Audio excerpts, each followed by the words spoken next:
Everyone, তোমরা সবাই কেমন আছো? আজ অনেকদিন পর তোমাদের সাথে আরও একটি ভিডিও নিয়ে হাজির হলাম। তো চলো ভিডিওটা কী নিয়ে সেটাই তোমাদের সাথে শেয়ার করি। এই যে আমাদের এটা ছিল আইটিআই কলেজের একটা ছোট্ট পিকনিকের ভিডিও। তো সেখানে কী রান্না করলাম সেটাই তোমাদের সাথে শেয়ার করব। এই যে দেখো, এখানে চালটা ভালো করে ধুয়ে নেওয়া হচ্ছে, তারপর এটা দিয়ে দিলাম হাঁড়িতে, মানে ও ননদি আর দু মুঠো চাল ফেলে দাও হাঁড়িতে, সেটাই আর কি।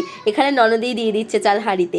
এরপর আমরা সব ভেজিটেবিলগুলো কেটে নেব। কী কী কেটেছে আমার ঠিক মনে নেই, কিন্তু ছিল পেঁয়াজ, লঙ্কা, কারি পাতা, আর মনে নেই। সবগুলোই তেলের মধ্যে দিয়ে দেওয়া হলো। এরপর এর মধ্যে ডিম দেওয়া হলো। এরপর তো পরিমাণ মতো নুন আর চিনাবাদাম সব একসাথে ভেজে নিয়ে আর যে ভাতটা আমরা অলরেডি করে রেখেছিলাম সেটাই দিয়ে দিলাম। এটা ছিল আমাদের আইটিআই কলেজের স্পেশাল ভাত ভাজা।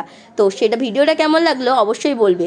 আর তারপর এই দেখো আমাদের স্যার খেয়ে এটার কি রিভিউ দেয়। কষ্ট করে রান্নার পর স্যারের একটা এমন সুন্দর রিভিউ পাওয়া সত্যিই ভাগ্যের ব্যাপার। কেমন হয়েছে স্যার রিভিউ দিস? স্যার ওই আমাদের পারমিতা মেন লিডে আছে, আর হেল্পার হিসেবে সবাই আছে, ঠিক আছে।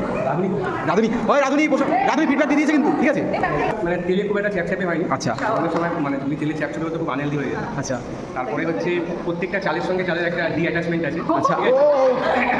এটা একটা সুন্দর ব্যাপার। আচ্ছা। কারি পাতার গন্ধটা যা খুব সুন্দর লাগছে, হ্যাঁ, ঠিক আছে। আর যে কালারটা খুব সুন্দর হয়েছে, ঠিক আছে। আচ্ছা। ঠিক আছে, মানে কালারটা জাস্ট হেভি হয়েছে। তো যদি আমি মানে কখনো বিয়ে করি, হ্যাঁ, বিয়ে তো এই মেয়েটা রাখবো। ও ব্যাস, এর থেকে আজ এই পর্যন্ত, দেখা হচ্ছে পরে কোনো মিনি ভিডিওতে। আজ কথা বলছে, ঠিক আছে।